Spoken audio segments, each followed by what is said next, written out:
Welcome to Lacrosse Classified on the Lax All-Stars Podcast Network. Your home for the latest news from the National Lacrosse League and indoor lacrosse.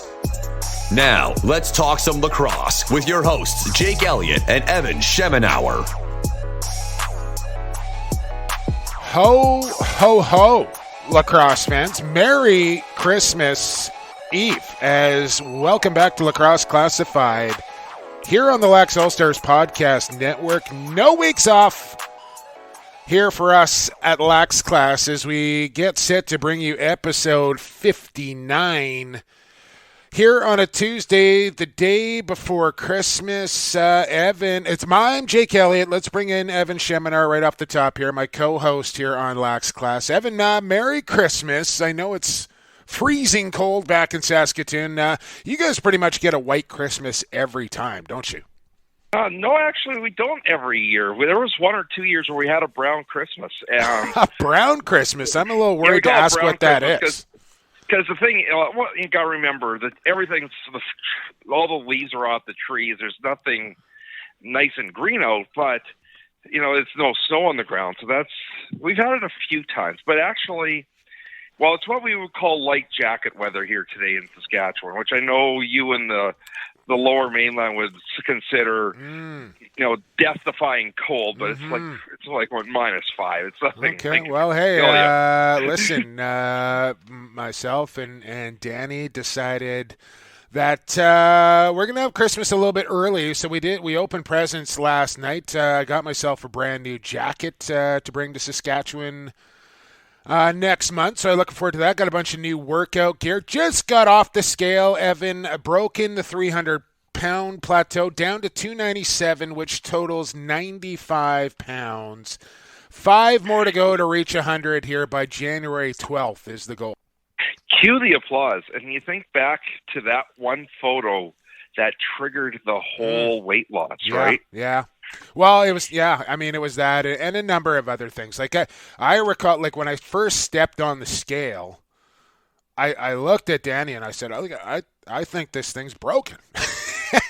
and she looked at me and kind of was like, I don't think it is, Jake, and that was kind of like, whoa, like that was the eye opener. But the photo and a couple other things, got the ball rolling, and I got a bunch of workout gear for Christmas. I got some new shoes, some new leggings and shorts and dry fit shirts and all sorts of stuff. So I'm set to. I even got myself a new Fitbit watch, which I'm super excited about, and took that thing out for a spin today, actually. So good times over here. I should mention, though, I had my daughter over here last night. We will get to Lacrosse Classified here, by the way, and I did some wrapping. I threw the presents under the tree, and there's a couple from Santa.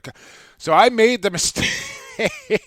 Here's rookie dad move here. I made the mistake of putting the presents under the tree early, and a couple were from Santa. So my 10-year-old daughter goes, Dad, there's already a couple of presents under the tree from Santa. And I was like, oh, my God. What do I say to this?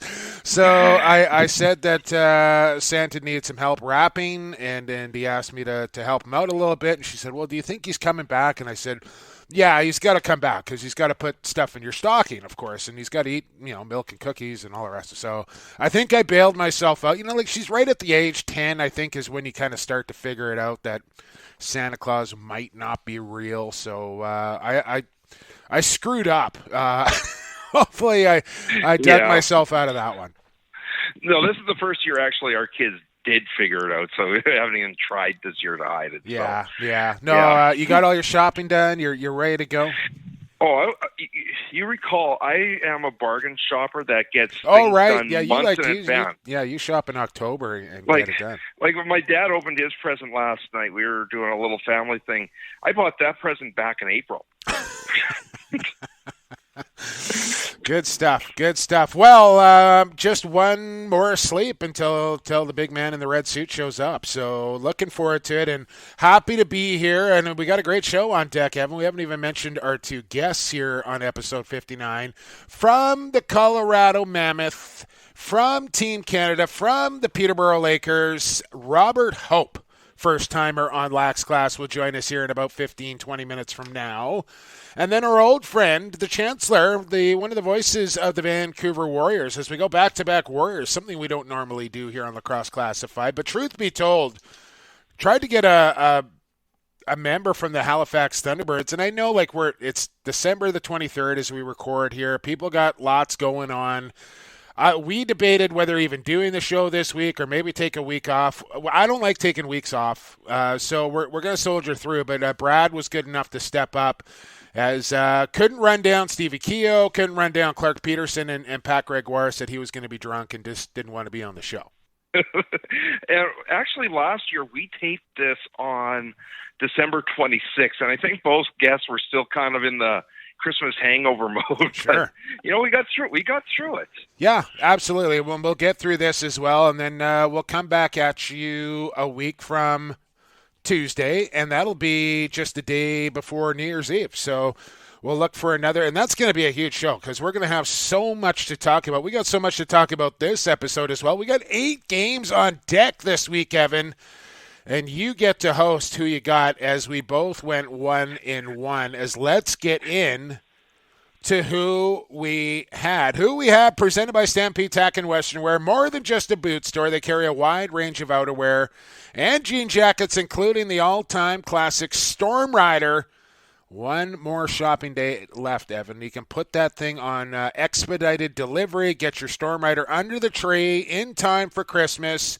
Shop online at stampede.ca, where shopping online is still shopping local. Happy Merry Christmas to everybody there at Stampede, Tack, and Western Wear, of course. And who we had, light week 4, just 2 games on the docket here, Evan. Let's start with Halifax and Rochester. This is a pretty both these games this week were pretty entertaining, I must say. As game number 2 in the facts there, and our man Pat Gregoire behind the mic there with Pete Dalladay. Nice job up in the booth, and a nice job from Halifax here once again. 14-12. Rochester looking much better than they did in their opening game, but come up a couple of goals short here against the T-Birds. Now, of course, we knew that Rochester had a lot of big names on offense. In game 1, they just couldn't figure it out.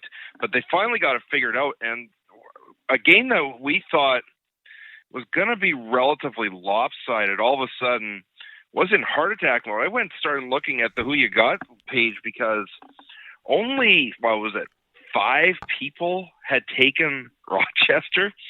So if you had taken Rochester and they managed to pull it off, you were in good shape. Now, you may have to have a little bit of concern if you are the Halifax defense and goaltending here, that, only 44 shots, 12 of them in the back of the net, a team that's still trying to find its identity.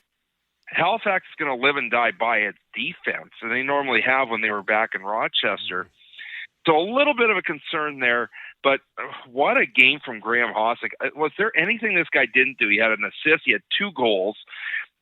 Absolutely laid out Patty Saunders. 11 loose balls. There wasn't anything this guy didn't do. The cyborg, as we all started to call him now. I've coined him the cyborg, and Gregoire went with it on the broadcast, which I absolutely loved. He threw a big team guy out there. He dropped an oh my goodness as well. He was checking off all the boxes on the broadcast there. But you're right, Hossack. I mean, we've all talked about his defensive prowess and everything that he does on the back end, but now the guy coming off that summer with the Shamrocks has found his scoring touch. And if Graham Hossack, the cyborg, continues to score like he is, just put it down in black Sharpie that this guy is the best lacrosse player on the planet right now in box lacrosse, because he's number 1 on defense. I don't think there's any disputing that. Kyle Rubish coming in a close second right now. But if he starts to find his scoring touch like he has to start this year, and he continues this all year long, forget it. This guy is the MVP. He's the defensive player of the year. He's all of it. Yeah, and a few other milestones as well in this game. Now, Ryan Benesh, now I had the stat wrong a few weeks ago. He is now number 9 all-time NLL scoring. And Jay Thornburg finally passes Jeff Snyder's all-time face-off win total, which when you think about just how dominant Snyder is, like, that's astounding to pass that number. Yeah, no, it's crazy. It's crazy. Congratulations to Ryan Benesh, by the way, who moves into 9th past Mark Steenhouse. And you look at that list, and I probably could rattle it off at the top of my head here, Evan, but you're talking about John Tavares, Gary Gate, John Grant, Josh Sanderson, Colin Doyle, Dan Dawson, and Ryan Benesh. There he is at number 9 now, and still some real productive years ahead of him. And who knows, Sean Evans on that list as well. Who knows where he ends up. But congratulations to him, and what a career, and still going strong. Deep Fryer looked good in those Rochester pipes as well, and you got to think he's going to be the guy going forward after that performance. Speaking of goaltenders, Evan, how neither of these guys were named into the 3 stars blows my freaking mind. And it starts to lead me down the path here again of whoever is picking 3 stars in the National Lacrosse League, take your job a little more seriously. And include the defenders and goaltenders. Quit looking at just the points on the score sheet and going, okay, there's number 1, there's number 2. These guys were lights out all night long and deserve some recognition. And I'm talking about Dylan Ward and the phenom Christian Del Bianco. Okay, that's the other game here, right? I mean, I'm moving on. 14-12 is the final. Because the thing is, in this particular game, Graham Hossack is not in the 3 stars. Well, that's ridiculous too. Yeah, that's ridiculous. That's right? ridiculous. Clark Peterson, getting his first couple NLL goals. Okay, yeah, I can buy that, but Graham Hossack was the player of the game. Yeah, no, I agree. But moving on, Evan, to Colorado, you just kind of took the wind out of my sails there a little bit. But you tell me how Dylan Ward and Christian neither one named in the 3 stars in an 8-7 overtime game at the Saddle Dome. I mean, how ridiculous is it in the first place that you allow 8 goals in 65 minutes and you lose, right? I mean, that on its own is a little astounding. But, yeah, it was these 2 guys that were keeping their team in it all night, and I don't get it. Definitely the game of the year, and I know some people might have found it a little boring because the goals... No way. If you found that game boring, Evan, you're watching the wrong game. It's just the low level of scoring. But who cares? Then you've got to start to understand there's more to this game than offense. Now, without Dane Dobbie in the lineup, Curtis Dixon, I hate to say it, he was trying to push himself way too hard to make up for this here. He took 25 shots in this game. Wow. And scored once. Wow. That's a lot. Right? That is a lot of shots. 12 on target and 13 missing. Yeah, I don't know what the record is for shot attempts in a game, but that's got to be approaching the record there. That is a lot of takes. And I get it. Like, I mean, he's trying to put the team on his back here a little bit, but he's still surrounded by a lot of good players there. Marshall King really stepping up on that right side. Dan Taylor had a strong game for Calgary as well. And as big as the loss is for Dane Dobbie, and kudos to the Roughnecks and their banner-raising ceremony. Dobbie was on hand. Danny McRae, the former captain, was there as well. They're going to be okay there in Calgary without Dobbie for a few games. Like, they got a lot up front. Mm-hmm. They got a lot up front. And still no Dutch. Like, I mean, he's coming back too. The other thing, though, you got to give Colorado a lot of credit for. They were down 5-on-3 for an extended period in that overtime. Calgary, if you don't score on a 5-on-3, you got to kind of put that one on yourself. Yeah. For losing it. But, and geez, thing with Kinnear's there, his rookie goal, that was something else. It was a behind-the-back pass from Wardle in traffic, and he's getting hit, and he's off balance, and he just literally whips it behind his back, top shelf. Yeah, no, I mean, and he's not even behind his back though, Evan. His back is facing the goal, so he's blindly shooting that thing. He's not even looking towards the net when he shoots it. Craig with a nice goal on that. He was the guy that took the delay game to cause the 5-on-3. And you're right, you don't score on a 5-on-3 in overtime in the National Lacrosse League. Good chance it's going the other way and ended up in your net. And Jordan Gillis with the breakaway goal puts Colorado into the win column with an 8-7 overtime victory. Like, I could literally watch those two teams play every single weekend. Del Bianco against Ward. For me, I don't know if it gets any better than that as far as goalies go. And I mean, those two teams, they always play entertaining games. Close, overtimes, high scoring, low scoring. It's always entertaining between the Roughnecks and the Mammoth. It's one of the most difficult matchups every time they play to pick a winner. Every single time. I agree. So, with all that being said, we both go 1-1 on the weekend. We are now 8-4 on the year, and our winner of Who Ya Gott week number 4, Coach Ferry. We don't have his first name here, Evan, because his email didn't tell us that, but we did see on our Twitter feed, at LaxClass, by the way, on the old Twitter feed there. Coach Ferry, I put it out, who went 2-0 this weekend, and Coach Ferry replied, I did, and I picked Cody Jamieson. And Coach Ferry nailed the goal total right on the nose. One off. Just one off. Okay. Congratulations to him. Check your inbox, Coach Ferry. You got yourself an email, and we're going to be in touch, as will Stampede, Tack, and Western Wear. And you got yourself a prize coming your way. But this week, Evan, 8 games for week 5 here to round out 2019. Yeah. This is going to be awesome.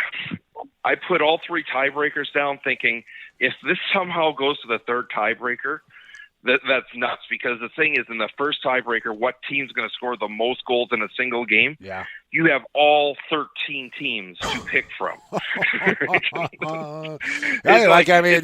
get a game, and you get a game, and you get a game, and you all get a game. Yeah, it's break out the calculator this week for the goal total. No question about it. Listen, I don't know what you want to do here. We got Robert Hope coming up in about 5 minutes, Evan, but with 8 games, I kind of thought we should get to under review now. You want to do that now? Let's do it now. Okay, let's do it now. It's time for under review.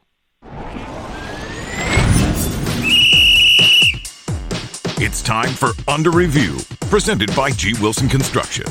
Each week, Jake and Evan answer a listener's question or break down an unusual call that happened in a game. The challenge flag has been thrown, so now it's time to take the matter under review. And of course, under review, brought to you by G. Wilson Construction, building fine custom homes one at a time. Our good friends there at G. Wilson. Listen, it's tough with the holidays right now. Everybody's kind of got stuff going on, so I didn't want to bug Blair about getting what he wants to get us and talk about what he wants to talk about. So we'll leave that for another week. But G. Wilson Construction, our fine sponsor of Under Review. And if you haven't heard the news, the Vancouver Warriors going out and signing unrestricted free agent in Brett Mydske, the 10-year veteran, 3-time NLL champion with the Saskatchewan Rush, returning home, so to speak, Evan, BC native, signing with his hometown club here, the Vancouver Warriors. He will not play this season as he is on probation with the Burnaby Firefighters, so he will not play, but compensatory picks, and a lot of people are confused on exactly how this works. Is it the Warriors that got to give up picks? Who's giving up the picks? Where are the picks coming from? How do they decide what picks they get? And it's all a little confusing to me as well. And I'll say this about it, Evan. I think there's got to be a better formula that the league can come up with where this is not so subjective, where a guy's kind of sitting in a room going, okay, well, I mean, he's played 10 years and he's done this. This is how many points and loose balls he's got. And, okay, what did he do last year? Last year was pretty good, but it wasn't as good as the year before. Let's give him a first and a third or something. You know, like I don't know exactly how they are coming up on how they justify the compensatory picks. I should note the Warriors don't have to give up any picks for Brett Mydske, but the league will be giving up some picks to the Rush for Mydske signing with Vancouver. Break this down here. Under review, compensatory picks on unrestricted free agent signings. Now, this is something I don't agree with that the league does. And the reason I say I don't agree with it is that the team that picks up an unrestricted free agent gives up nothing to get them. Okay, so the Warriors are giving up nothing here other than whatever Mydske is going to make in salary, and that's it. But the team that loses an unrestricted free agent in the NLL gets equivalent compensation for the loss of that free agent. Okay? Now, and if you look at the last NLL draft, the one that just happened back in September, 5 teams received compensatory picks. The first round ended at pick number 17 because of 4 compensatory picks. And these 4 were New England getting actually 1 compensatory pick at 17 for losing Aaron Bold. The Rush got number 16 for losing Dan Dawson to the Seals. Number 15, Brody Merrill, went from Toronto to San Diego. The Rock got that one. And they get a second rounder in 2020. And the now Halifax Thunderbirds, who were the Rochester Nighthawks at the time, get 2 first rounders, one in 2019 and 2020, for the loss of Matt Vince. Yeah. And now, the other thing to keep in mind here, Evan, sorry to break you up, but let's not also forget that the Saskatchewan Rush gave San Diego 2 first rounders to get Mydske back after the expansion draft. Right. So there's a number of factors that go into how this is determined, and I don't have an exact formula, but in talking with team owners and GMs in the past, in effect, it's a combination of, was there another transaction that involved this player just beforehand that kind of sets a value for them? How did they perform in that first year when they were a free agent? So the fact that the Rush gave up 2 firsts to get Mydske back plays a bit of a part. Don't expect the Rush to get 2 firsts back. Chances are they'll get a first or a first and second back for Mydske. Yeah, that's kind of what I think. But it is the league office that determines this. Yeah. And it is totally up to them. We will find out around July as to what those picks will be. Yeah, and I think a first and a second is probably the correct evaluation there. And not only do they look at his year after signing with a new club, but I think they take his whole career as a whole as well. So there's a lot of things that go into it. I think it's way too subjective, and I think that they need to just come up with a set formula so there isn't this kind of gray area on what players are worth. And for Saskatchewan's side of things, and I know Rush Nation is probably going, oh, man, we lose Billick and now we lose Mydske. For me, I'm a huge Brett Mydske guy. I love Brett Mydske, and his game is – but let's also remember here that Brett is 31 going on 32. He's not going to play all year long. So he's coming back. He'll be 32 going on 33, 10 years into the league. He'll be going into his 11th year. And the Rush are they're in the mode now where they want to start to filter in some young guys into their back end. And I'm not saying Brett Mydske doesn't have any good years left, because I think he does. But I don't think this is the worst loss here for Saskatchewan. To lose Brett Mydske, you're going to get at least a first-round pick back. And at the end of the day, this guy served you very well. He wants to go be closer to home, closer to his family, closer to his career. And I think he's earned that right. And at the end of the day, you avoid an awkward conversation with an aging veteran that you might have to move on from at some point. So I think this is great for Brett, and I also think it's a good thing for Saskatchewan. And, of course, family changes things. Getting married changes things. New career changes things, right? So there's a lot of things going on in Brett's life that changes his situation. Now, one other thing I was going to mention, and that is, what do other leagues do with regards to compensatory picks? The NHL doesn't award any.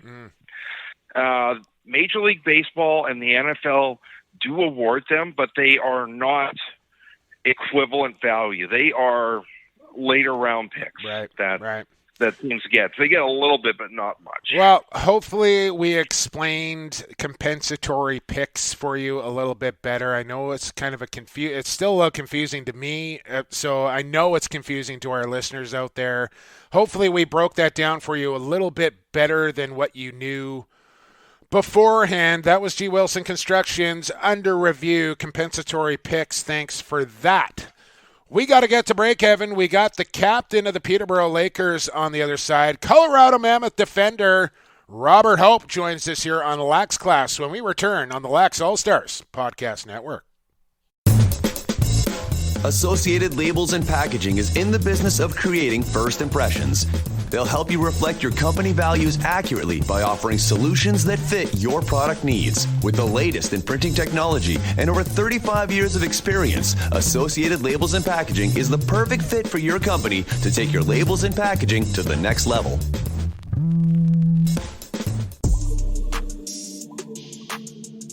This is Callum Crawford of the New England Black Wolves. You're listening to Lacrosse Classified on the Lax All-Stars Podcast Network. Growing the game one podcast at a time. Welcome back to Lax Class, lacrosse fans. Jake Elliott, Evan Sheminar with you. Episode 59 coming at you.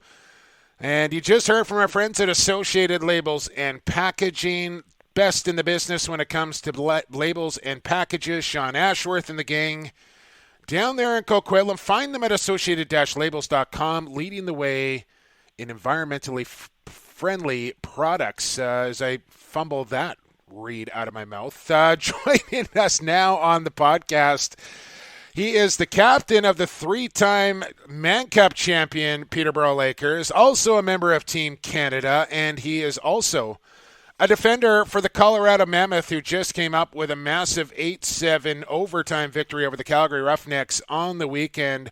Robert Hope joining the podcast for the first time. Welcome to Lax Class, Hope. Thanks for doing this. Hey, thanks for having us. Looking forward to this. Yeah, my pleasure, our pleasure, and I would assume your pleasure, that big victory on the weekend over Calgary. Walk me through this thing now, Robert. It was a low-scoring defensive battle, goaltending duel, which I think a lot of people expected when you get Ward and Del Bianco in between the pipes going head-to-head. But then you guys get to overtime, and all of a sudden you're down 5-on-3. What was going through your mind? What was the bench like when you guys were down 2 men in OT going, can we get out of this?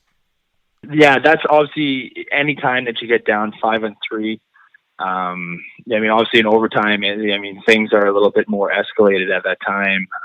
Not really having a time in between the 5-on-4 and the 4-on-3. So the 5-on-3. So I never actually made it back to the bench to kind of get the feeling of what kind of everyone was kind of sensing or feeling.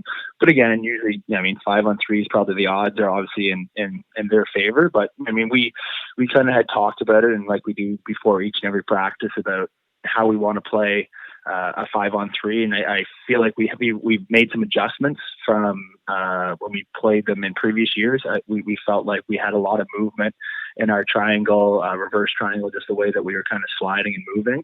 And I think this year we made some adjustments to be a little bit less and kind of everyone kind of, again, they're going to shoot. We know where they're going to get shots in that situation. We just kind of want to give them a shot where D-Ward could see it and a shot that, he has a chance to save. And obviously he played amazing. So it was great. And we were able to kill it off, and then we were able to kind of forge forward and then be able to win. It was awesome. You've had an offense now that it's been one of the lower scoring offenses in the last, say, year and a half.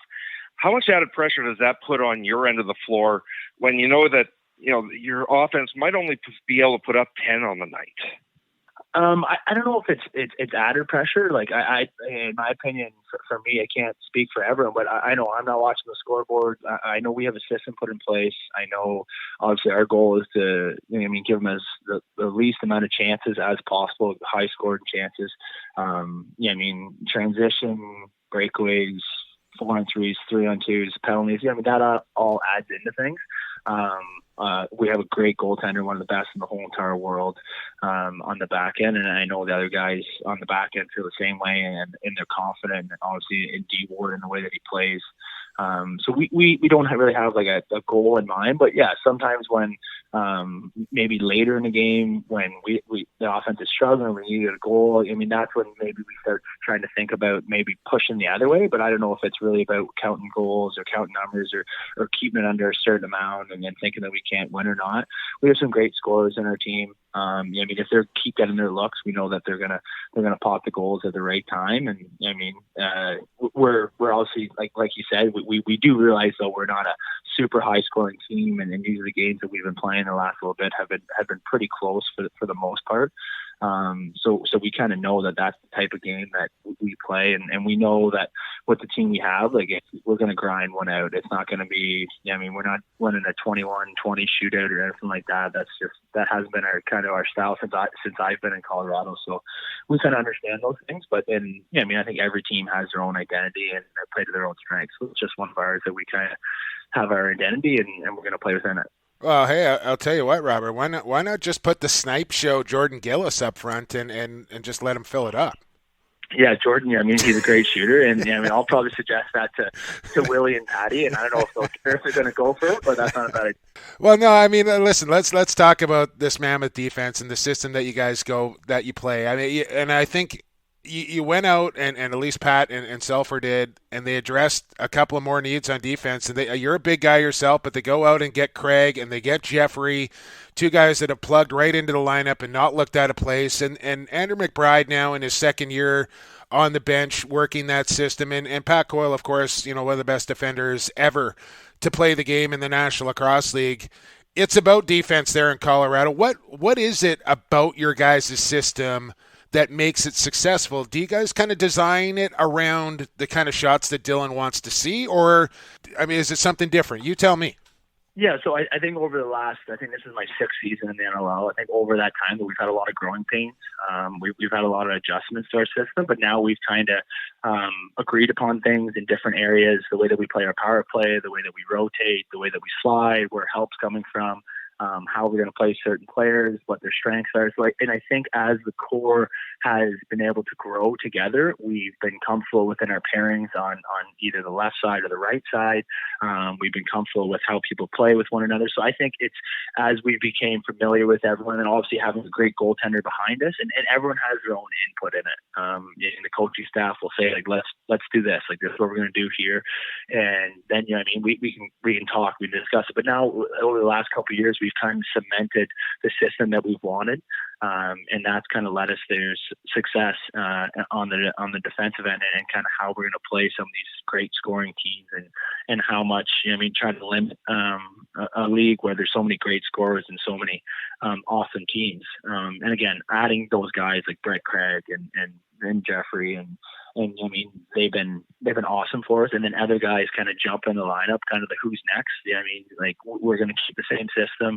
I mean, your roles might adjust a little bit, but yeah, I mean, it's a whole, 10 guy, 11 guy, depending on what we're dressing in the back end. Everyone has their job to do. And as long as we're all, pulling the rope in the right direction and we're all working, then we're going to like the outcome at the end of it. So again, it was one of those things. I think our system has grown over the time. And now, like, with new guys coming in, they're able to fit into spots and be great defenders already. It's just those small adjustments that they need to make to get into our system, and then we've had a little bit of success with that. We have to reflect back on the goal that Kinnear scored there, his first ever NLL goal this year. And I think back a couple of years ago, Ryan Lee, first goal, he scores probably one of the best goals of the decade. And now all of a sudden another rookie comes in and has to pull another one. Is this now going to be almost mandatory that as a rookie your first goal has got to be something highlight reel? That would be nice. I think that would always probably add to the goal. But anytime you can score a goal in a great league like the National Lacrosse League and help a team win is awesome. And Ryan Lee's a great goal scorer. And he's been able to do it for a couple of years now, and he's just getting better and better. And then seeing Dylan having success and kind of having success with one of our draft picks, it's awesome to see. And he's been a guy that worked all through training camp. He's not a me first guy by any means. He works for the lefties on that side to get them open, and then to be able to see him score that awesome goal. I know that the bench went crazy when he scored that. So we were pretty happy for him, and to be able to see that kind of on Sports Center and then a couple different top 10s, and then all over social media was awesome for him. So I was really happy for him, and we made sure we grabbed that ball really quick and we were able to get it to him. Speaking with Colorado Mammoth defender Robert Hope here on Lax Club. Do you remember your first goal, Hopi? Where'd you score it? Who'd you score it on? To walk me through it. Geez, I don't score too many goals, so I don't really remember. Well, I figured you would remember your first. Yeah, you know what? I think, again, this might not be my first one, but I think my first one was in Raj, I think, against Vino. Oh. And I think it was, or it might, that might not have been. I don't know. That's the only one I can remember as my first one. Again, sometimes I go years in between scoring goals, so I don't really put any weight in that. I do. I don't know if that's the first one or not, but I do remember scoring that one on Vino. Oh, there's your claim to fame. That's your claim to fame right there. Exactly, yeah. And my family was there and friends were there, so that's kind of how, I don't know if that might be my first one, but I kind of remember. Yeah, that's not something everybody. That's not something everybody is able to say, that they scored a goal against Matt Vince. Something else you're going to be doing this summer coming up, if I'm not mistaken, Robert, is going to be coaching the Peterborough Junior A Lakers. Now the Lake Show at the junior levels been on the downturn a little bit here for the last few years, Robert. What's it going to take for the green, the blue, and the white of the junior Lakers from Peterborough to get back to the promised land? Yeah, obviously it was something that kind of our guys that are on our coaching staff had discussed. I mean, myself going through the junior program in Peterborough and you have great coaches like Tracy Kluski and Matt Giles and Darren Carey and many more that, kind of have went through that system.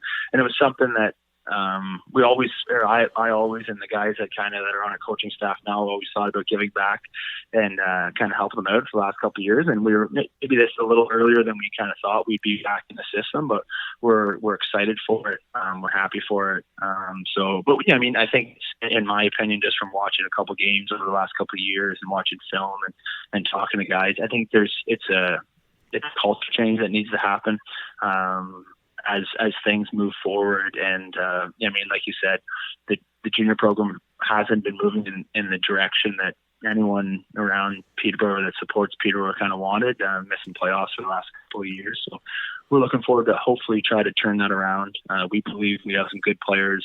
We believe we have some guys that are really going to help us out down the road. So I think, again, I know it's cliche, but it's getting back to the basics. I know a lot of things can get really confusing and muddled when you're kind of worried about this, that, and the other, but it comes back to those small things, those small details that you change, how you practice, the way that you show up to the rink, the way that you perform, and then basics on skills and stuff like that, and that's gonna start to change the players that you have, and then building that as skill development. And junior still is a lot of skill development.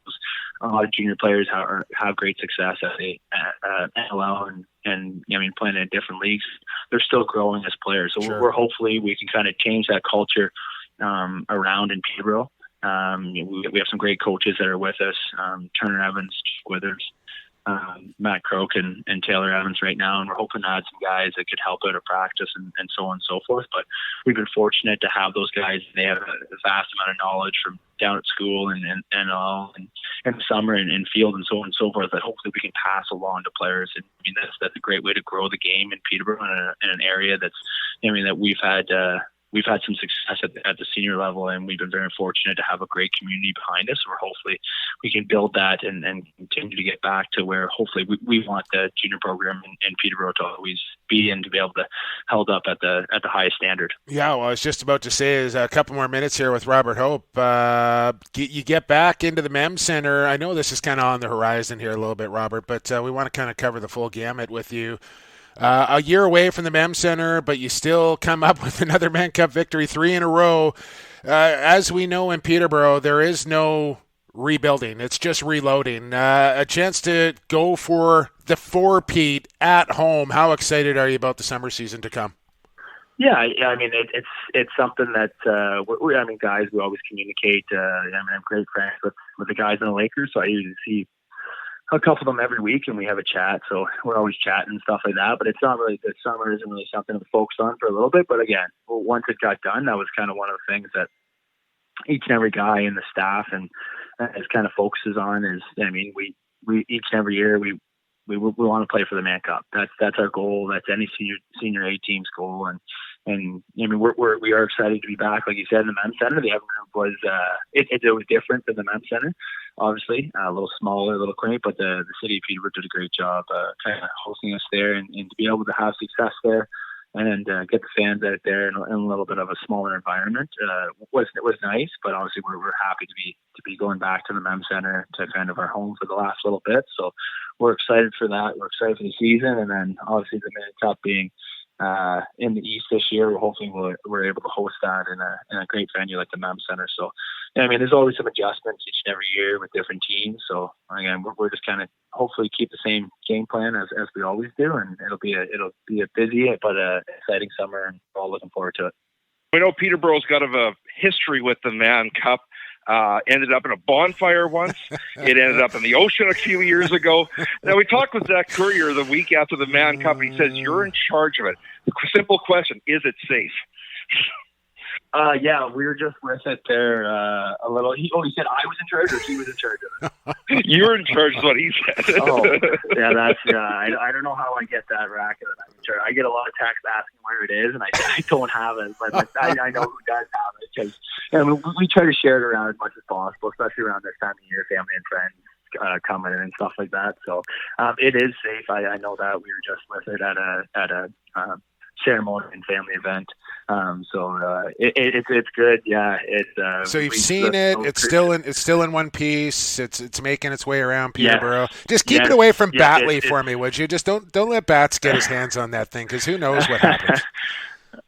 You know what? He was with it there last weekend. Last weekend, we were all together there for a Lakers alumni event. As long as he was supervised. Hey, I'd be remiss. Last one here for you, Robert Hope. I obviously had the pleasure to call the World Championships in Langley a couple of months ago, watching you guys beat the Iroquois in the gold medal, and what a thrill that was to call that one. I'm sure it was absolutely awesome to play in that game. Just talk me through the experience of being part of Team Canada and playing on home soil and winning a gold medal. Yeah, you know what? Obviously, it was amazing. It was an honor to be named to the team, and then just seeing and to be able to play with the amazing players. Like, words really can't describe how it was such a growing experience. And for me to just see some of these great defenders and great offensive players that we were able to play against, either in the summer or in the winter or throughout junior, but never really kind of got the experience to play with, and to be able to see them, and then the dedication, preparation, just some different things that each and every guy kind of does, their tendencies, and just watching our offense play sometimes, I was just in awe. Yeah, I mean, the way that they moved the ball, and just seeing how great of goal scorers some of these guys were, and passers, and just so technical. And then even just like learning from our coaches. I mean, some of them have coached me before, and some of them were brand new to me, and it was just amazing to see different aspects and outlooks on life, and then and in the game of lacrosse. And then be able to grow the game and communicate with other teams, and kind of grow it internationally, and see the game, that how it's growing, and so many teams be able to be there in Langley, and then having family and friends out to games. It was an awesome 2 weeks to be out there. And then obviously the cherry on top was to be able to win, and that's obviously what we were there to do. And so yeah, it was a great experience, and we had lots of fun with it. Absolutely. Hey, Robert, appreciate you taking some time out of your holiday season here to spend with us on Lacrosse Classified. All the best. Happy, safe holidays, Merry Christmas, all that sort of stuff. And we'll see you in Saskatoon come next month. I think January 18th, Mammoth and Rush coming up. So we'll look forward to that. Awesome. Thanks, guys. Appreciate it.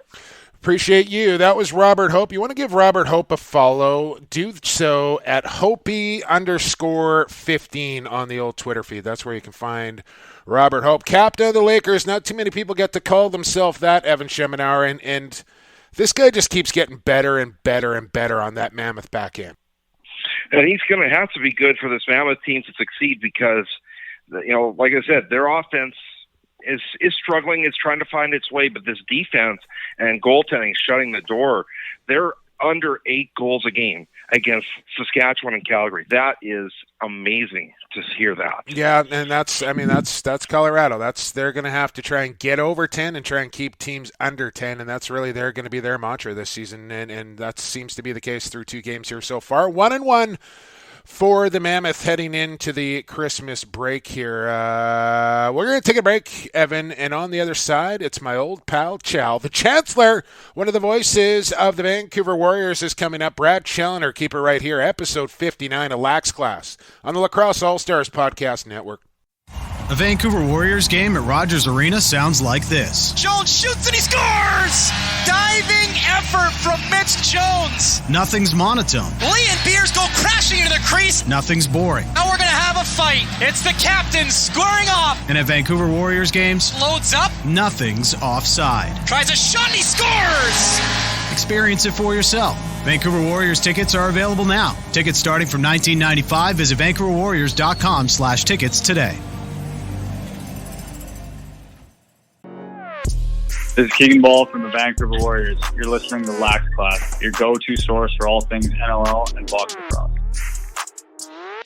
Welcome back to Lacrosse Classified here on Christmas Eve. Thanks for hanging with us. Great conversation there with I didn't realize Robert Hope was such a talker. That was a good conversation. We got another one on deck for you, but first I got to tell you about the Vancouver Warriors. Sunday Fun Day is coming up this weekend against the San Diego Seals. Sunday Lacrosse 7. It's back this weekend. Can't wait for Sunday Lacrosse. I might actually go to this game. Sunday Fun Day. It's all about the kids. We're going to talk to Brad Challoner about this, but if you want to get tickets, they start at just $19.95. Cheap beer, cheap food, good times. Nothing's offside at the Warriors game. And if you want tickets, pretty easy. You just call up 604-899-4625, press number 1, get my man the Chad, or head to VancouverWarriors.com and get hooked up. Brad Challoner rejoining the podcast here. Brad, thanks for coming back. Merry Christmas. How's it going, buddy? Good, fellas. You must be really scraping the barrel 2 days before Christmas Eve here to call on me. Like, how many guys were like, "No, I'm having dinner"? You want you want the honest answer, man? Yeah, I do. Okay. How far down the depth? Listen. I appreciate you stepping up here. We were scrambling. I'm not going to lie to you.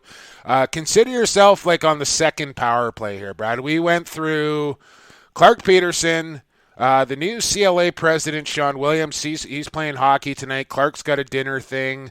Pat Gregoire says he's at a Christmas party. He's going to be liquored up. He can't talk when he's been boozing, so we left him alone. He suggested Stevie Keogh. I thought, hey, that's a great idea. He had a good game.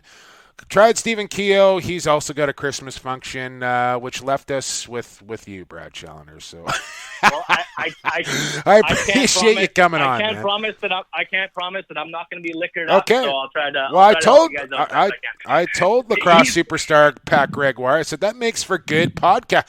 Remember when Evan, you'll remember this, Dougie Jameson was on a heater at the casino, and we had to, drag him away from the blackjack table, and I'm pretty sure Dougie had a few in him that night, and it was a great conversation. So if you want to crack one open, give her. But think about it, Brad. I'm just surprised he isn't singing Christmas carols as we're doing this introduction, because, he's been on Christmas carols for, 6 weeks now? Yeah, now for people that don't know this,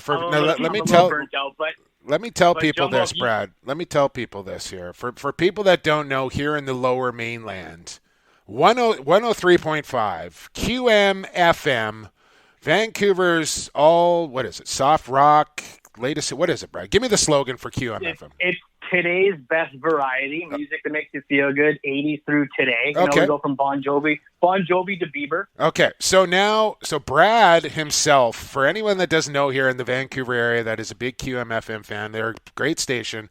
Brad is literally the guy that is responsible. There's a massive switch in the studios there at QMFM. It's like this big thing on the wall. It's red. It's got lights all around it.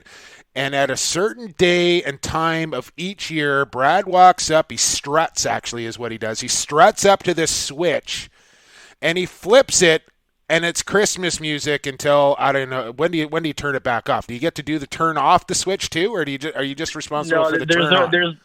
There's no turn off because it happens at 2 a.m. on Boxing Day morning. But yes, my day job is I'm the music director and assistant program director for 103.5 QMFM.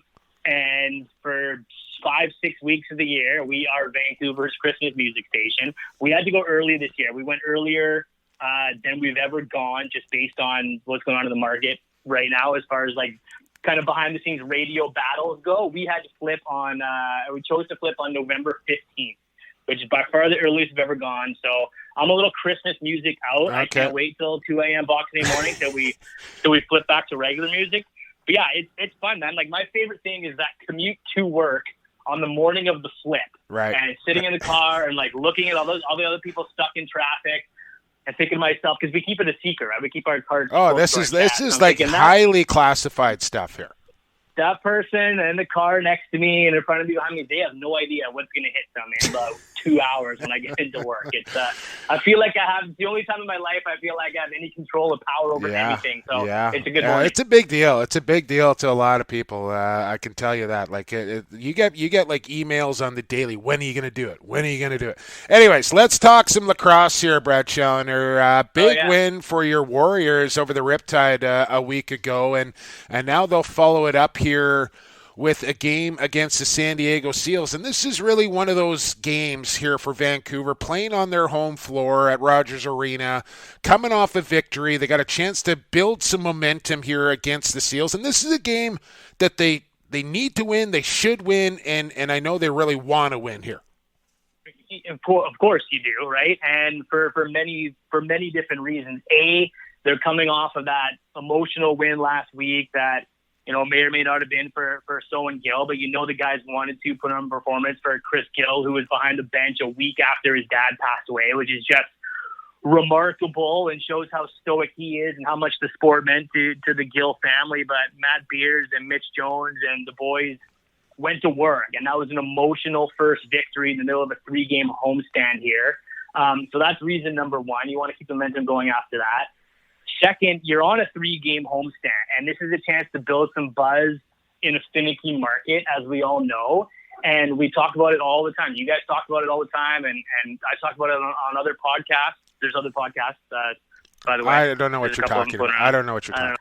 But, this market, they can do everything with Biz Nasty and a lot of the marketing stuff off the floor, but this market is always going to crave wins. So they need to start collecting some wins at home to bring the fans. And this is the third game of a 3-week homestand. Now the boys are going to be away until sort of the mid-end of January. There's going to be a break from home here. So you want to leave the fans a nice taste in their mouths and something to clamor back for in January. And you want to build off that momentum from the emotional win and not just let that one go in the distance. And they're playing against a San Diego team who it's the first back-to-back that any team's going to play. It's not quite a back-to-back. They play Friday night and then Sunday, but it's the first 2-game weekend of any team so far this year. So San Diego's at home Friday night, and they come up to Vancouver for a wonky early 1:00 Sunday start. So a pretty quick turnaround, and kind of there for the taking for the Vancouver Warriors to be rested and ready to try to jump on a Seals team. So and they're a just chance to really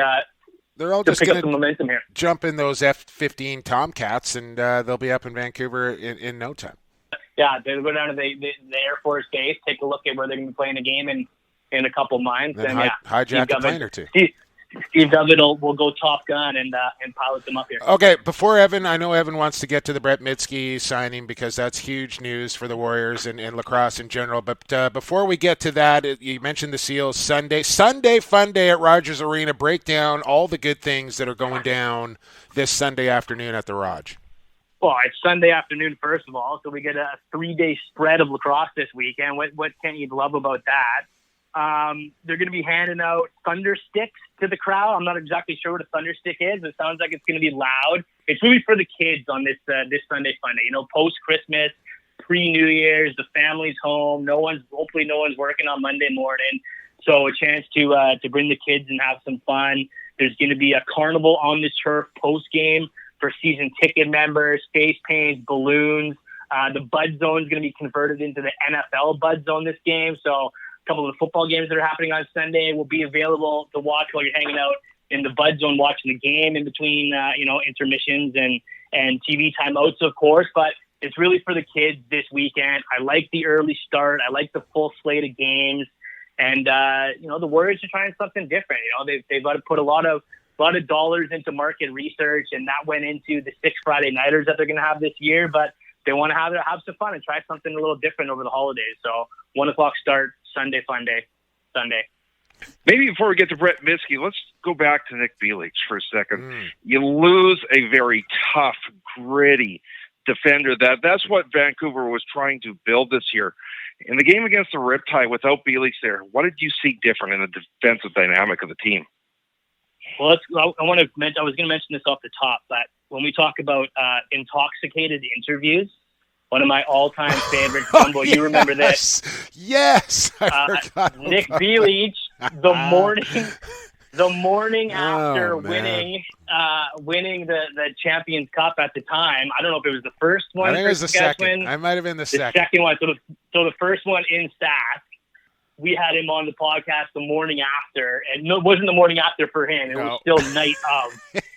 I remember that party. Yeah, you didn't go to sleep till he got on the plane. No. We did the show live on TSN 1410 at like 11 a.m. on a Sunday morning, and yeah, he was still up, rip-roaring, and ready to go. But what I did see was more of a team effort. Like they weren't just missing Nick Bielich; they were missing Chris O'Doherty last weekend. So there's 2 automatic veterans right there that play an aggressive, physical game. And I think the Warriors, Matt Beers put the team on his back. He did absolutely everything from loosies to big hits to a goal and a few assists. But I really like the new legs that came into the game in Sam Clare, Patrick O'Meara. I thought both those guys brought a bit of a different athletic perspective. They didn't play a mean game back there, but they were getting in lanes and they were knocking down passes and they were able to transition the ball up the floor. Derek Lloyd, I think, stepped up in his second game as a pro, the rookie from the Victoria Shamrocks, Alberta native. He can fly, man. And there was loose balls behind the net that he was sniffing out and then bringing up the floor. And he was knocking down some passes. And when he plays the top, he can knock those passes down, and he's really off to the races. So it wasn't as a physical game as Game 1 was when OD was there and Nick Bielich was there, but you saw a more athletic club, you saw a faster club, and you saw a more well-rounded effort, I think, rather than a couple veterans just throwing their weight around. And all following the lead of number 2 too. You just look at what Matt Beers did in that game, and you think he elevated everybody's game around him because they were like, "Whoa, that's what a Vancouver Warrior is. That's what a captain is," and everybody's got to step up now. Okay, and now getting to Brett Mydske, this is a team that's trying to rebuild. They don't have a lot of draft assets to give away. We talked with Dan Richardson about this, and they've had a history in the past of giving players away for nothing. They finally get their hometown advantage and get somebody for nothing, get a heck of a defender. He won't be around this year, but what is the attitude change now that a guy like Mydske is joining the team? Well, I think it brings some swagger. I think they can finally look in the mirror and feel confident about what that back end is going to look like going forward. Like he's your biggest recruiting chip now. You've got a guy who's one of the best defenders in the world, multiple champion leader on and off the floor. And he's going, you know what? This is a place that I believe in. And they tried to get Brett Mydske for a couple seasons now, and his priorities have shifted a little bit. Young family, new job at home, but he wouldn't just be doing that and taking a job in Vancouver just because it's local. He wants to believe in the team and believe in the plan that Chris Gill's pulling out and what Dan Richardson is putting together. So I totally think it gives them a completely different look back there. If you're trying to sign free agents this summer after the season's over, what are you selling? You got to finally get back into the first round of the draft, which depending on how this season goes can be a pretty good pick in an okay draft. You've got Brett Mydske, you've got Matt Beers, and you've got a foundation of guys you can now build upon. And I think if you build it, they will come, right? And now he believes it, he's there, and hopefully some others will follow suit. Yeah, and that's something we've really kind of started to see is that it doesn't, and we talked to Keegan Ball about this last week, Brad, it doesn't take long for word to spread between players. And I think Riley Lohan probably a perfect example of that, on what it's like to play at Rogers Arena and what it's like to play under Canuck Sports and Entertainment. If you grew up in BC playing lacrosse, at some point of your career, you're going to want to come home and play. And now with guys starting to sign there, like Riley Lohan, like Brett Mydske, they trade for Nick Bielich. They're going to get that first-round draft pick. This is going to be a place where it's going to be a lot easier to attract free agents come off-season time. Yeah, and even to go back a year ago, it was Aaron Bold was toying with a couple of different options, and say we won about his play over the last year, but Aaron Bold could have gone elsewhere, and he went, you know what, I'm going to give this a chance. I believe that I can make a difference here, and that this team can build off something. But you're absolutely right, Jumbo. These guys are so close, and they're playing in the same teams in the summertime, and when you've got a personality like Logan Schatz and Mitch Jones, guys who are like charismatic dudes who are just friends with everybody on and off the floor. Those are good recruiting chips too. So they've definitely got that into place. They see the way the Canucks have been treating the guys. They see the cross promotion. They see the things that the Canucks are doing with Warriors and 30 on Sportsnet and some of the investment they've made in the marketplace. Like, this is not just here we go again in Vancouver. This is basically looking at something brand new. It's a shiny new toy, and the guys are going to come. Stepping away from the Warriors for a second, we're 4 weeks into the season. What are those 2 or 3 things that stand out for you so far this year? I think it's been, the schedule has been a little bit tough for teams to get the ball rolling with so many bye weeks. Everybody, some teams have been up and down. I think that the best is yet to come from teams like Saskatchewan and Calgary, who have had wonky schedules to start. I think there's been some low scoring games. I was kind of sitting back this morning and scrolling through the scores, and I can't remember what the highest goal total is for a goal so far for a game so far this season, or from a single team scoring a goal, but it's not that many through the first couple of weeks. So I think goal total is a little bit down on right now. Saturday. 20, yeah, and that's right on pace for being average, right?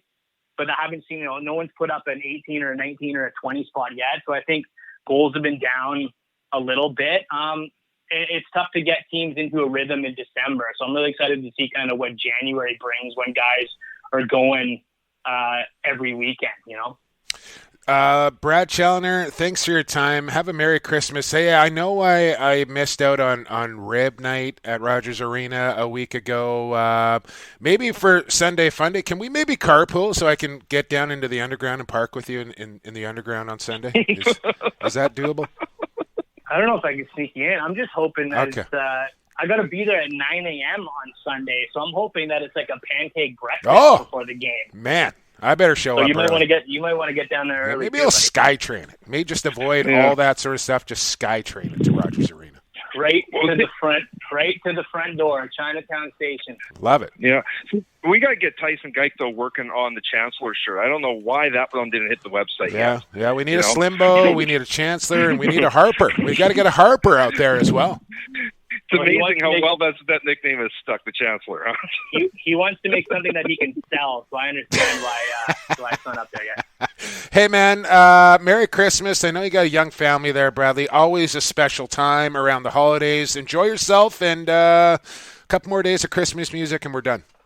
Yeah, thanks for having me, fellas. Merry Christmas, and we'll talk to you guys on Sunday. See you Sunday. For Sunday Fun Day at the Warriors game. Can't wait. Always love talking lacrosse with Brad Challoner, Evan, and a guy obviously that I know very well and worked with a lot. But I mean, the guy knows his game now. Oh yeah, I still remember the first time I met him. You had actually been called to the broadcast booth for the Twitter game of the week. So he had to do the radio duty and literally didn't even have a broadcast booth. I think he had a seat next to the statistician. Right. Yeah, no, I remember that. He was he was a little nervous coming into Sask for that one. Did a great job. Listen, Brad is a great color analyst. He's a good play-by-play guy as well, too. He does a ton of play-by-play here in the summertime for the WLA. So, versatile, well-informed analyst there, Brad Challoner. Good chat there. One more break to come, Evan. We got a big segment coming up next in the fourth quarter. 8 games on the slate for week number 5. And it's all coming at you next here on episode 59 of Lax Class. Who you got on the other side here on Lax Class, Lacrosse All-Stars Podcast Network. Pure Vita Labs is proud to bring you the highest quality sports supplements on the market.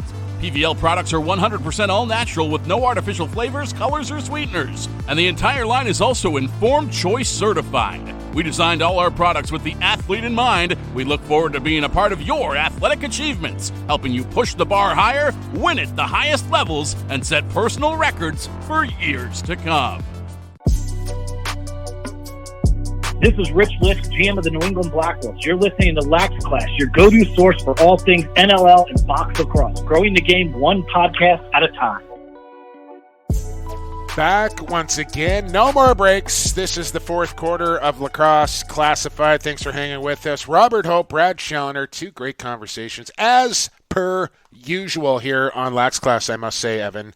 Gotta, of course, thank our friends at Pure Vita Labs. Been getting to know the new marketing manager there at PVL, Ian Bell, a little bit, following his stuff on Instagram. Big time guy in the gym. This guy gets after it now, and he's on those PVL supplements, obviously. Some new packaging going on there for the plant-based stuff as well. All good stuff at Pure Vita Labs, all natural, nothing artificial, Informed Choice certified.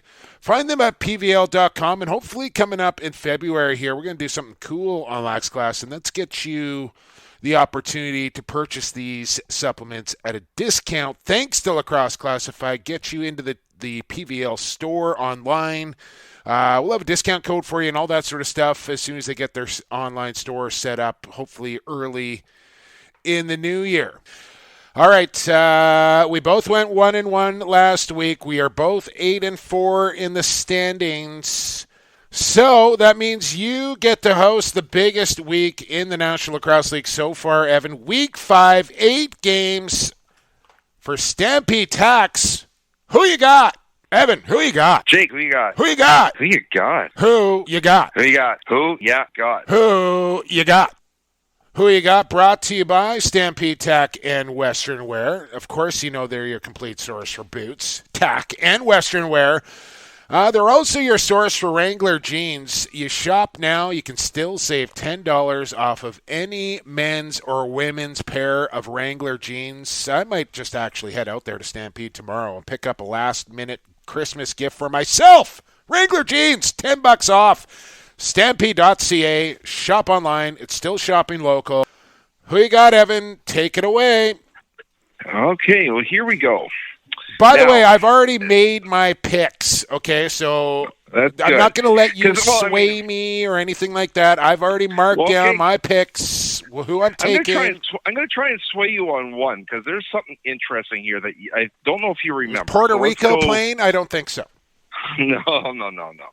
All right, so the red-hot New England Black Wolves starting a 6-game homestand with this one here against the expansion New York Riptide Friday night. Who you got?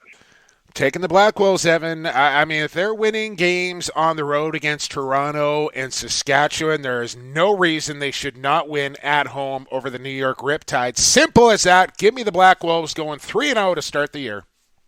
Yeah, I think the more interesting thing is if this starts to get lopsided, it might not, but if it starts to get lopsided, does New York literally just, take the rest of the night and just let the back guys on the bench do their thing? Let's not hope. They got a game. They got a Saturday night game. That's the thing, right? I don't want to. I don't even want to think about that, Evan. You've got to play to win every game, regardless of what's on the horizon. You're not looking ahead. You're looking right in front of you. But, it's a pretty easy pick for the Black Wolves there. So you're taking New England is what you're saying? Yes, I am. Okay. And then Calgary without Dane Dobie for the second game. This is the second. They play 3 games. This is the crazy thing. They didn't play for 3 weeks. They play 3 games within a week and then don't play again for 3 weeks. So here it is, game 2 of this stretch. Yeah. Calgary down at the Pechanga Arena in San Diego. Who you got? First thing I want to say is Kurt Milowski sent me a text today. It is December the 23rd. Now, this has been happening with Kurt over the last couple of years. Kurt likes to personalize his texts. He sends out his Merry Christmas, his Happy Holidays to a list of people. I don't know if you're on that list or not, Evan, but it seems to get a little earlier and earlier each year because Kurt Mouse, he likes to be first. He's always been a winner. Like, he wants to be first. So December the 23rd, he is wishing me a Merry Christmas. I had to reply, thanks, Kurt. 23rd is borderline pushing the envelope here a little bit. But I love it. I wait for it anxiously every year. It came on the 23rd this year. I'd expect for it to come on the 22nd next year in case somebody beats him again. So anyways, Calgary at San Diego. Ooh, man, this is one of the tough ones out of the 8 here, Evan. San Diego still doesn't have a win. I thought you said you had your pick. I do, but I'm looking at this now. I'm taking Calgary. I'm not even going to try and justify taking San Diego. I think there's a chance they could win this game, but my gut tells me go to the Roughnecks. That's what I'm doing. I'm going to take the Seals. This is a tough one, but I think this game is far too critical for the Seals season. You know, I don't expect Calgary to be held to 7 goals again, but like I said, San Diego, they go 0-3 right now. They are in deep trouble in that West. I'm going to take the Seals because I just think they got more to play for. Yeah, I mean, with no Jackson, no Stotts, no Billings, I just don't know if they got enough firepower up front to hang with Calgary. Westberg getting a chance to play against his old team. Sure, yeah. Come on. I mean, he's going to be a motivated player. Yeah, no doubt. I think Calgary's going to be pretty motivated as well. They're going to want to get that first game under the belt on a doubleheader weekend, as will San Diego. But I'm taking Calgary. You're taking San Diego. All right, we got a different pick already. Yeah. All right. Now we get into a stretch here where literally, what is it? 4 games. I don't know how I'm going to watch 4 games at once. Well, I figured it out, Evan. You got to go laptop, iPad, TV, and phone.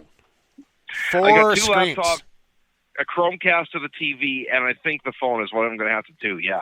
So here we go. This is the crazy stretch. First game up at the Blue Cross Arena, Toronto, Rochester. Who you got? I'm taking the Toronto Rock here, Evan.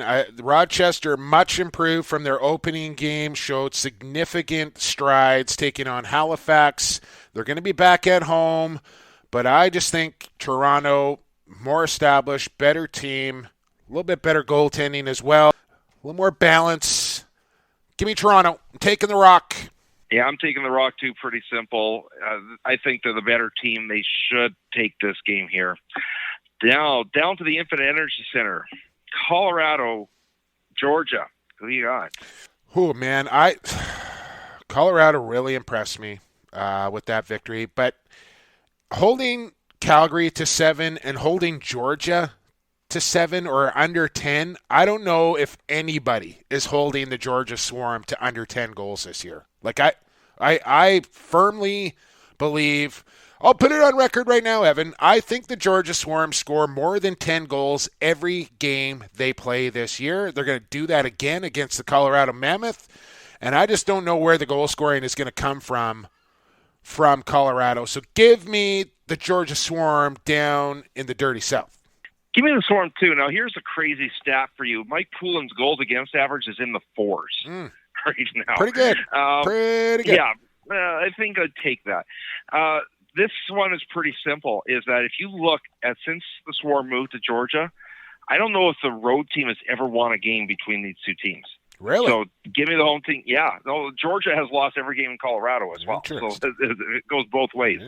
So give me the Swarm there. Okay. The 2-0 Halifax Thunderbirds headed to Banditland. Who you got? This is another one of these toughies out of this 8-game slate here, Evan. I'm really conflicted with this one. Halifax has been impressive, but playing in Banditland is always a tough task. And anytime you got 48 in between your pipes, you're going to give yourself a chance to win. I don't think Buffalo lets this one get away from them. I think Halifax is due for a loss. I think the Bandits are due for a win. Give me the Banditos, please. Give me the Bandits, too. I'm a little concerned about Halifax after that last game, surrendering 12 to Rochester. If they're surrendering 12 to Rochester, they might be surrendering 14 to Buffalo or 15, and I don't think they can possibly come back from that. So give me the Bandits.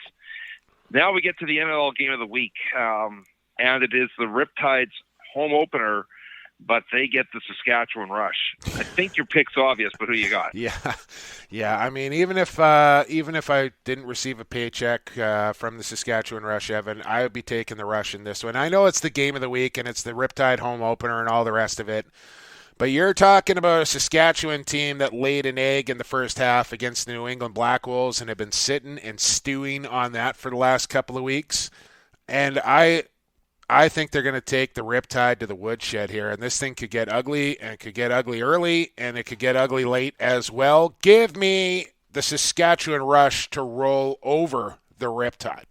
Yeah, I'm taking the Rush too. Now, the one downside to the Rush, if you look at their record in places like New England and in Georgia, it is not a good record when they go that far out east.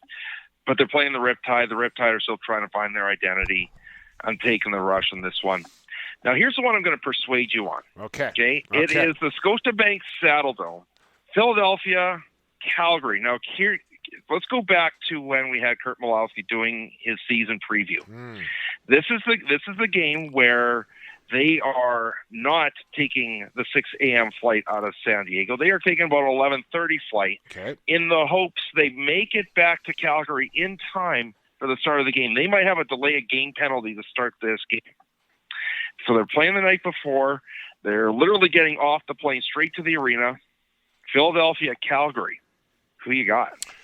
Let me throw this back to you, Evan, and I'll say this. I will do this. I will take the opposite of whoever you take if you want to pick first. As much as Calgary's got this ugly road schedule, I think back to a year ago when Saskatchewan had the same road schedule, a rest of Philadelphia sitting in Saskatchewan, and the Rush still prevailed. I will take the Roughnecks. Okay. I'll take the Wings. I think the Wings are due for a real breakout performance here. I think they're going to get a lot more wins than they got last year after watching them play in their first game. And that travel is an absolute beast for the Roughnecks. I think they're going to win down in San Diego, and I think they're going to come home and they may struggle a little bit, especially without their MVP in the lineup. I'm going to take Philadelphia in this one, Evan. I'm taking the Wings on the road in Calgary. All right. No, but that's not an easy call because of the circumstances. No, and I said, right? Whoever you take, I will take the opposite. You pick first, so I'm a man of my word, Evan. Man of my word. Now, here's another one that should have been easy and now isn't. The 0-2, maybe 1-2, or maybe 0-3 San Diego Seals playing their second game of the week at the Rogers Center, but with a day off in between. Seals, Warriors, who you got? Yeah, it's going to be interesting. I don't know if San Diego flies out the next day. They come in on the Saturday, or I think they have to, right? Because it's a 1 o'clock game, and you're not going to fly out the morning of. So they'll get a night in Vancouver. They don't have to change time zones to come up the coast into Van City. But I think Vancouver here, Evan, coming off that win against the Riptide, are feeling pretty good about themselves, and I don't know. You know how New England has a real home advantage playing on Sundays at the casino? I think Vancouver could turn this into an advantage for them. Maybe Sunday lacrosse at Rogers Arena becomes a thing here in Vancouver, especially if they get the win over San Diego. Who could, well, if my picks go according to plan, could be 0-4 after this coming weekend. I am going to take the Warriors at home here. I think they got something cooking coming off that win and a chance to keep that momentum going. So I'm going to take the Warriors at home on Sunday Fun Day, and I plan to be in attendance to watch that victory, Evan. You know, this was such a tough call. While you were talking, I flipped the coin, and it came up with the Seals. Okay. So I'm taking the Seals just because the coin says so. Okay, so let's recap this because we got 8 picks here. I will do it. Tell me if I'm wrong on any of these. We're both taking New England. I'm taking Calgary. You're taking San Diego. We're both taking Toronto to beat Rochester. We're both taking the Swarm to beat Colorado. We're both taking Buffalo to beat Halifax. We're both taking Saskatchewan to beat the Riptide. You got the Roughnecks. I got the Wings. I got the Warriors. And you got the Seals. Am I right on all that? That's right. So how many different is that? That's 1, 2, 3? 3. Okay. So somebody's going to be in the lead. Yes, but indeed. somebody could be in the lead by 3. Somebody could be in the lead by 3, 2, or 1. This is a real pivotal. So with all that being said, Evan, I know you haven't posted it up yet, and if you're listening to this and you haven't got your picks it's going up as soon as we finish recording. Okay, here. Do not wait, ladies and gentlemen. Get your picks in early so it's taken care of. You don't have to worry about it. Again, if you haven't played yet this year, this is the first time you're listening to the podcast, you still have lots of time to catch the leaders. You can also win the weekly prize, and you can just have some fun from week to week as well. Make it a little more interesting. Put something down on it and make your picks. It takes literally 60 seconds to put in your email and make your picks. And a couple things I'm going to mention here. First off, the tiebreakers, just so everybody's clear, because there are everybody's playing at least once, but some teams play twice. It is the team with the most goals in a single game. Now, if you take, say, Calgary, who plays twice, right? It could be either game, but it is one game. It's not a combined total amongst the two. And the same thing with the players. It's an individual game effort. Just don't take Miles Jones. Just don't take Miles Jones or Dane Doby. And one thing I got to mention here. I mean, if you are one of those procrastinators with Christmas gift ideas. And you're by the time you're listening to this, it's 3 p.m. December 24th. There isn't much left open. Seriously, go online to the Warriors website or to any NLL team's website. Do your friends a favor, buy them a ticket to a game, and let them experience the NLL in person. That's Great call. One of the best gifts you could get. Great call, Evan. Buy yourself some Warriors tickets or wherever you are in your local market. And then after you're done that, get on PVL.com, buy yourself some supplements, ask them to ship it with a associated label and package on that PVL shipment, and then call up Stampede, Tack, and Western Wear, get yourself a pair of Wrangler jeans and a Storm Rider jean jacket to go along with it. And then if you want to build a house, you can call up G. Wilson Construction as well. I think that's the way we just thanked our sponsors here on Lax Classes. Yeah. Couple of news and notes before we let you go here on episode 59. We talked about the Mydske signing. I wanted to bring up, and you kind of brought it up with Kinnear in Colorado, the amount of rookies that scored their first ever goal in the National Lacrosse League this weekend. There was only 2 games, but there was like a handful of guys that it was like, okay, go grab the ball, like Craig, Kinnear, Peterson. I know there's more, but it's such a, to watch guys score their first goal in the NLL, it's such a thrill to see how much it means to them. Yeah, because you never know if you're going to get a second, right? And when you were a kid, that was your hope, was you'd actually make the NLL. So it's kind of your I've arrived moment, right? Absolutely. And I found it pretty funny that Robert Hope, who does not score a lot of goals, couldn't even really remember if that was his first goal or not. That's when you know you don't score a lot, when you can't even remember your first goal. Last thing I want to mention, I don't know if you got anything you want to get in, Evan, but last thing I got is the Emily Goss update, and it's more good news here for Emily. She was featured on CTV News and Global. She's home for the holidays. She's going to be sleeping in her own bed for Christmas, waking up with her family on Christmas morning. Her progress continues to just blow everybody's mind away on how far she has come in such a short amount of time. And I kind of feel, and people may be wondering why I continue to update this story. Not only are the Gosses good friends of mine and a big part of the lacrosse community here in British Columbia, but I kind of feel like me doing this is my way of creating positive energy and healing thoughts for Emily as she goes through this battle. But she was, in this news story that she was out playing catch with her dad. She wants to be playing lacrosse a year from now, continuing her rehab. It's absolutely incredible to think about what could have been 6 months ago. I mean, they were saying she was never going to walk, never going to talk, maybe not even live. And here she is walking and talking and fighting her ass off to get better. So I just kind of feel like me giving everybody an update here from week to week, from time to time, is my way of kind of helping that cause along. And the last thing for me, you had mentioned it briefly last week. I finally crossed the 1,000 mark. Oh, yeah. My Twitter followers. And, it's always the first 1,000 that is the most difficult to get. And I got to thank everybody out there, that, especially if those that, followed me from the very beginning. And I have to say, when I started Random Thoughts, was a little over 3 years ago now I started that. I honestly expected that 20 people might pick it up, and I was just going to help some Rush fans understand the game a bit better. And to have seen in that first article 3,000 readers, I was blown away. And like, to have this big of a blog every week and this big of a podcast every week was never even fathomable. And it's all those readers and all those listeners out there that are the reason that I still do this, and I got to thank every one of you.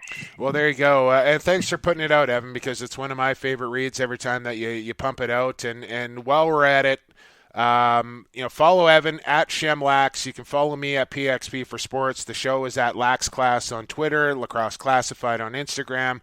But I want to give a thanks out to Matt Anderson and everybody, Connor Wilson, Jeff Brunel, everybody at Lacrosse All-Stars for all the help and efforts that they put into posting up the podcast and promoting it week after week. To you, the listener, for checking it out every single week. Obviously, you, the listener, are what keeps this podcast going, so we appreciate you more than you'll ever know. To our sponsors, of course, PVL, powered by PVL, G. Wilson Construction, Stampede, Tack, and Western Wear, the Vancouver Warriors, and Associated Labels and Packaging for your continued support. That is also what keeps this podcast going.